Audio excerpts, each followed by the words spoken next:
Monday, Donald Trump will become the second president to serve two non-consecutive terms. Dr. Jaime Dominguez, political science professor at Northwestern University, joins us live now to discuss what a second Trump presidency could look like. Professor, thanks for joining us.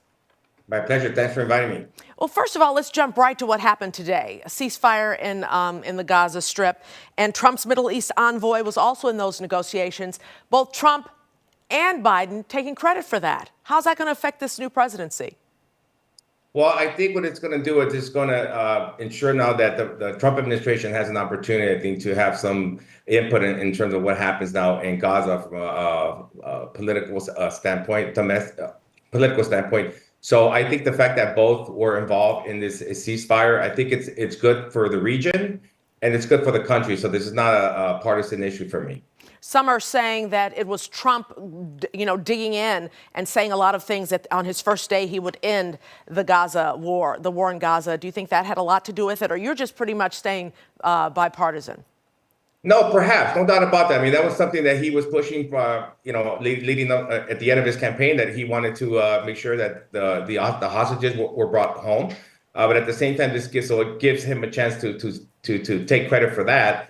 Perhaps having some influence in what happened today, but at the same time, it also presents, I think, an opportunity for the Biden administration, as they're exiting, that they also played a critical role, right, in the Middle East in terms of bringing, at least in the short term, peace to the region. What does this transitional process look like for you, and how will it differ from the transitional process when Biden took over from Trump? Yeah, no. So I think first and foremost, like any new administration, the first thing you want to do is you want to put your folks in place, your cabinet in place. So we're actually seeing that right now. We saw it yesterday with Pete Hegseth being nominated for the defense secretary. We also saw today Pam Bondi for the attorney general. Then following that, we're going to see DHS. Robert F. Kennedy Jr. His name is up for that. Also, Marco Rubio as well. Yeah. So that's kind of the first step. And then I think what we're going to see is Trump has already made this very, very clear that from day one, he's going to definitely prioritize deportations. And we're going to see the largest mass deportation that this country has never seen. So I think that's going to be different. The extent to which that's going to be able to be executed is going to be determined by whether there's cooperation at all levels of government. But his policy priorities is that. But I also think it's also energy production. That's something that he's really, really pushed for. And of course, President Biden has actually issued some executive orders that I think might make the transition difficult. So, for example, on that, he just issued an executive order banning offshore drilling in the Pacific Northwest, California, the East Coast. So that pushes back against what Trump wants to do in terms of energy production. Also, on the issue with Ukraine, Biden issued an executive order sending more military support to that country, which is going to extend the war. Trump actually is talking about ending the war immediately. So you're going to have a conflict there. And also, last thing I would say is on the issue of deportation.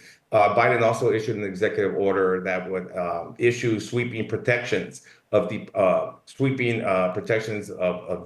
against deportations and bring protection to individuals from countries such as the Sudan, El Salvador, the Ukraine, et cetera. So again, that pushes back against Trump's promise to just do this mass sweeping deportation of immigrants. And I guess one last thing also is protection of the LGBTQ community. I know Biden issued executive orders bringing protections to those communities. Trump, I think, is going to probably do away with those. So for me, those are the things I think in terms of what Trump wants to do and how the Biden executive orders are going to push back against. We'll see how that kind of plays forward. Yeah, he's talking about 100 of those executive orders on day one. A lot of changes for sure. Dr. Jaime Dominguez, political science professor at Northwestern University. Thank you so much, sir. Be safe, be well. Thank you so much. Appreciate you. Thank you. You too.